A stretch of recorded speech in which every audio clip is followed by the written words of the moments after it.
Hello guys, welcome to my YouTube channel. मैं प्रज्ञा और अपने यूट्यूब चैनल में मैं आपका बहुत बहुत स्वागत करती हूँ। तो मैं आज बात करने वाली हूँ कि आप अपनी लाइफ की गेम चेंजर कैसे बन सकते हैं। सबसे पहले मैं ये बताना चाहती हूँ कि ये वीडियो स्पेशली उन कॉम्पिटिटिव एग्ज़ाम्स की तैयारी करने वाले बच्चों के लिए है जो अब जेईई मेंस और नीट देने जा रहे हैं।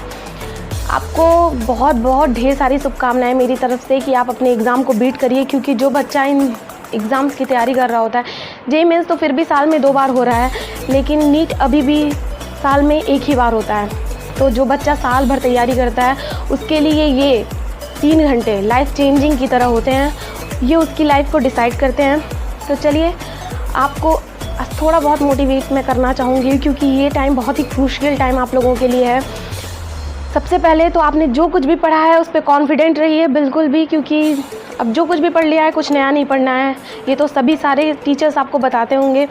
अब हमें कुछ भी नया नहीं पढ़ना है, आपको सिर्फ रिवीजन करना है। रिवीजन आप जितना ज़्यादा से ज़्यादा करोगे, आपके स्कोर और आपका एग्ज़ाम में जो टेम्परामेंट रहेगा उतना ही ज़्यादा स्ट्रॉन्ग रहेगा। आप बहुत ही अच्छे से क्वेश्चंस को टैकल कर पाओगे, क्योंकि वो जो 3 घंटे होते हैं ना, वो पता नहीं चलते।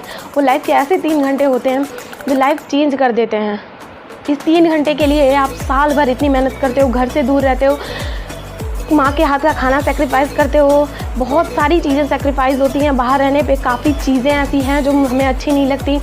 बहुत ज़्यादा स्ट्रगलिंग हो जाता है बाहर रहना। सबके बस की बात नहीं हो पाती कि इतना दिन अपने घर से दूर रहे, अपनों से दूर रहे। तो अगर आपने इतना कुछ किया है ना, साल भर इतनी ज़्यादा मेहनत की है, तो अब आ गया है रिवीजन टाइम। अब आप बिल्कुल होपलेस मत होइए। एग्ज़ाम के पहले ऐसा लगता है कि जैसे सब कुछ भूल गया है, मुझे तो कुछ याद ही नहीं है, मैं तो कुछ कर ही नहीं पाऊँगा, मैं तो कुछ कर ही नहीं पाऊँगी। ये सारे क्वेश्चंस बहुत जल्दी माइंड में आते हैं, और आपके साथ ही नहीं, ये सबके साथ होता है। जब हम पहुंचते हैं एग्ज़ामिनेशन हॉल के बाहर तो लगता है जैसे कुछ देर के लिए हमारी मेमोरी पूरी तरीके से इरेज हो चुकी है, हमें कुछ भी याद नहीं।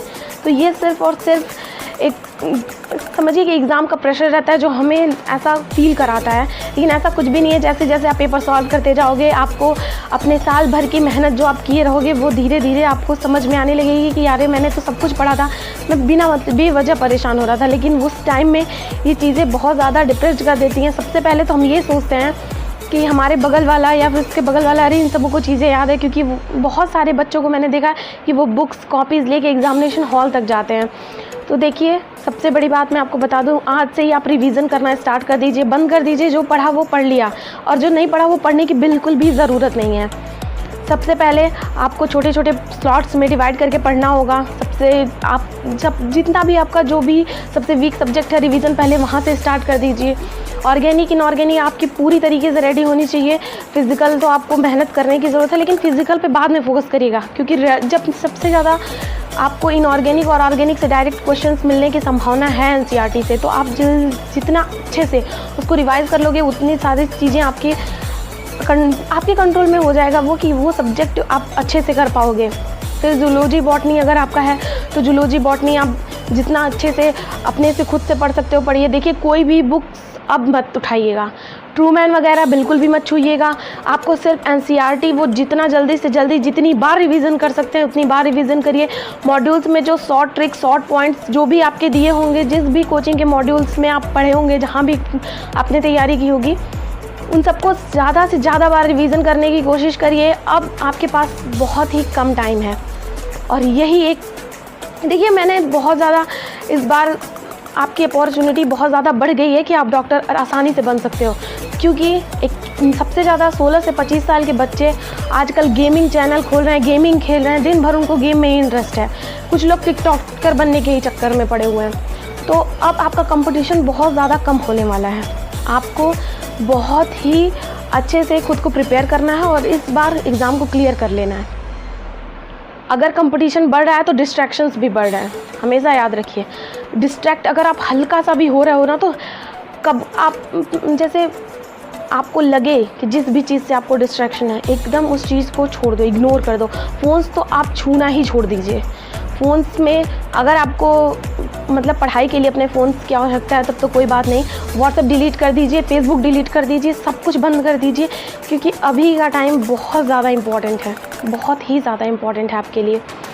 पूरे साल भी भर की तैयारी अब आपके सामने आने वाली है कि आपने कितनी मेहनत की। घर वालों को आप अपना दिखा सकते हो कि आपने पूरे साल कितनी ज़्यादा मेहनत की है, कितना अच्छे से अपनी चीज़ों को कवर किया है। देखिए टेस्ट में तो सारे लोग अच्छा स्कोर कर लेते हैं, लेकिन जो एग्ज़ाम में क्रैक करता है ना, कहानी सिर्फ उसकी सुनाई जाती है। तो प्लीज़ एग्ज़ाम्स को क्रैक करिए और हमेशा मोटिवेटेड रहिए। देखिए कोई भी कहे कि आप नहीं कर सकते हो, बिल्कुल सुनने की ज़रूरत नहीं। इस समय कान अपने बंद कर लीजिए, सिर्फ एक ही चीज़ सुनिए, yes you can do it, yes you can do it, yes you can do it. तो चलिए, मैं ये मोटिवेशनल वीडियो आज इसलिए बना रही हूँ उन कॉम्पिटिशन्स वालों के लिए, क्योंकि मैंने भी कभी कॉम्पिटिटिव एग्ज़ाम दिया।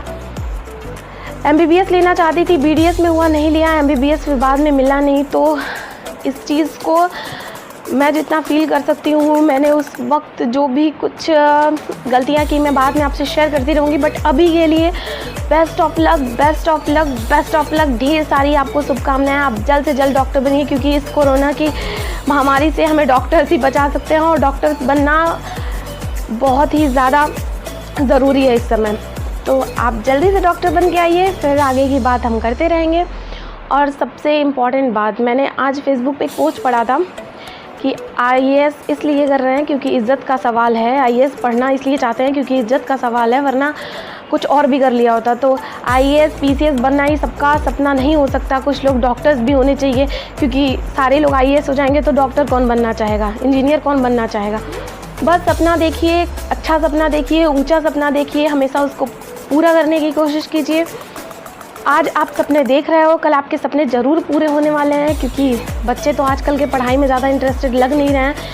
मेरा खुद का 12 साल का भाई है, तो वो भी गेमिंग प्रोग्रामिंग, दिन भर पता नहीं कौन सा गरीना फ्री फायर करके है, तो उसको भी खेलने में बिज़ी रह रहा है। मैं उसे भी बहुत रोकने की कोशिश करती हूँ। आजकल बच्चे सोच रहे हैं कि 12th पास आउट होने के बाद पढ़ने की कोई ज़रूरत नहीं है। उन्होंने एक हुआ सा बना रखा है कि अब नहीं पढ़ने की ज़रूरत है। पर मुझे ये नहीं समझ में आता कि लोग भूल चुके हैं अब्दुल कलाम आज़ाद सर को, जिन्होंने अपने ड्राइवर तक को फ़ॉरेन से इतनी बढ़िया डिग्री दिलवा दी। उनका ड्राइवर भी पढ़ने के लिए मजबूर हो गया। आई होप कि उसकी एज 16 to 25 नहीं रही होगी, बट आजकल 16 to 25 में भी बच्चे पढ़ना नहीं चाहते।